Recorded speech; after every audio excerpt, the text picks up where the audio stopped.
بچوں کو کارآمد بنائیں، کام کا بنائیں، نکما نہ بنائیں. ان کو قوت فیصلہ سکھائیں، انہیں خود ڈیسیژن لینے دیں. ہر چیز میں آپ ان کا ڈیسیژن نہ لیں، ان کے اوپر بھی چھوڑیں کہ وہ کیا کہتے ہیں. اور تعریف بھی کریں لیکن سچی تعریف، جھوٹی تعریفیں نہ کریں. کیونکہ بعض اوقات چھوٹا سا بچہ کام کرتا ہے، اتنی وہ مبالغہ آرائی شروع کر دیتے ہیں کہ وہ اس سے آگے کی سوچ بھی نہیں سکتا. تو اس سے بھی پرہیز کرنا چاہیے. مجھے اچھی طرح یاد ہے کہ میں شاید کلاس 6 تھی یا 7 تھی، تو میں نے کلاس میں ٹاپ کیا. تو گھر آ کے میں نے بتایا میرا یہ ریزلٹ آیا ہے.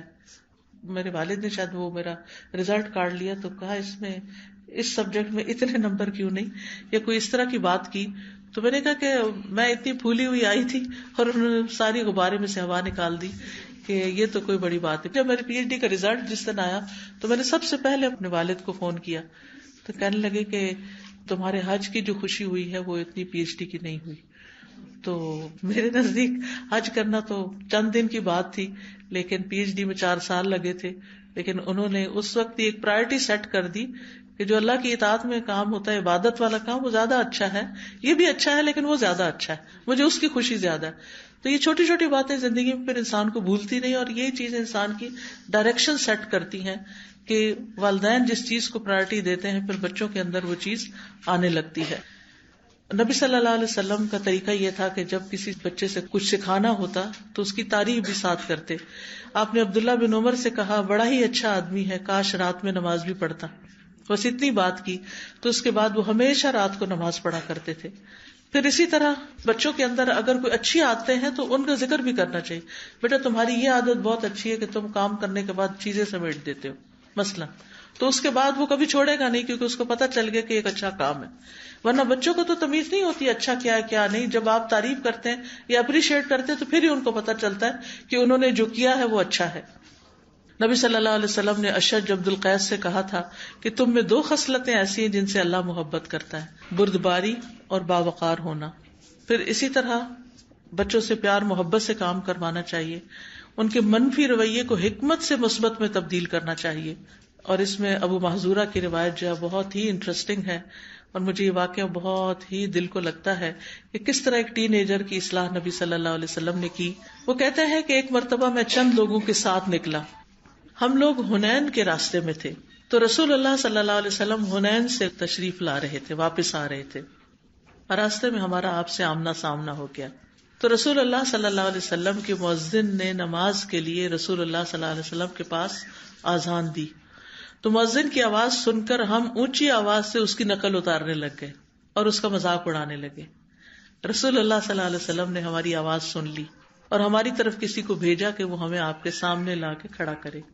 تو رسول اللہ صلی اللہ علیہ وسلم نے فرمایا تم میں سے کس کی آواز میں نے سنی جو سب سے اونچی تھی؟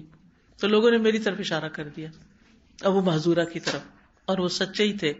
آپ صلی اللہ علیہ وسلم نے سب کو بھیج دیا اور مجھے روک لیا. آپ نے فرمایا کھڑے رہو اور نماز کے لیے اذان دو.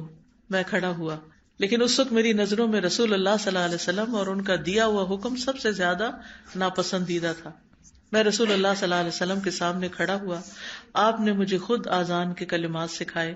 جب میں آذان دے کر فارغ ہوا تو آپ نے مجھے بلایا اور ایک تھیلی عطا فرمائی جس میں کچھ چاندی تھی. پھر ابو معذورہ کی پیشانی پر اپنا ہاتھ رکھ کر 2 مرتبہ چہرے پہ پھیرا، پھر ان کے جگر پہ پھیرا، حتیٰ کہ رسول اللہ صلی اللہ علیہ وسلم کا ہاتھ ابو معذورہ کی ناف تک پہنچا، یعنی چہرے سے سارے اگلے حصے تک. پھر رسول اللہ صلی اللہ علیہ وسلم نے ان کو دعا دی کہ اللہ تمہیں برکت دے. میں نے عرض کیا یا رسول اللہ صلی اللہ علیہ وسلم مجھے مکہ کا مؤذن مقرر کر دیں. تو آپ نے فرمایا میں تمہیں اس کا حکم دیتا ہوں. اسی وقت ان کے دل سے رسول اللہ صلی اللہ علیہ وسلم کی نفرت دور ہو گئی اور اس کی جگہ رسول اللہ صلی اللہ علیہ وسلم کی محبت پیدا ہو گئی. یہ ہے اصلاح کا طریقہ. یعنی آپ نے بلا کے سزا نہیں دی، بے عزتی نہیں کی، ان کے ماں باپ کو نہیں بلا لیا کہ کیا تمیز سکھائی ہے بچوں کو، کس طرح ڈیل کیا جیسے کوئی بات ہی نہ ہوئی ہو.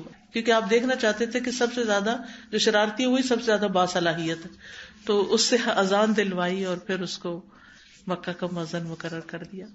یعنی کتنی بڑی حکمت کی بات ہے. اور پھر انعام بھی دیا اور پھر دعا بھی دی، پھر ان پہ ہاتھ بھی پھیرا. یہ کتنی شفقت اور کتنی محبت تھی. کیا ہم بھی ٹین ایجرز کے ساتھ اسی طرح پیش آتے ہیں جن کے اندر روڈنس ہوتی ہے یا کبھی بدتمیزی بد اخلاقی بھی برتتے ہیں؟ تو بہت زیادہ صبر کی ضرورت ہوتی ہے ماں باپ کو کہ وہ بچوں کی صلاحیت کو دیکھ کر، ان کی ایسی حرکتوں کو دیکھ کر بھی ان کے ساتھ صبر سے کام لے کر ان کو آگے بڑھائیں. کس طرح زید بن ارقم کو آپ نے یہودیوں کا طرز تحریر سکھایا اور انہوں نے 17 دن کے اندر یا 15 دن کے اندر سب کچھ سیکھ لیا. پھر آپ صلی اللہ علیہ وسلم ٹین ایجرز کو ذمہ داریاں بھی دے کے بھیجتے تھے. اسامہ بن زید جو تھے ان کو لشکر کا امیر بنا کر بھیجا.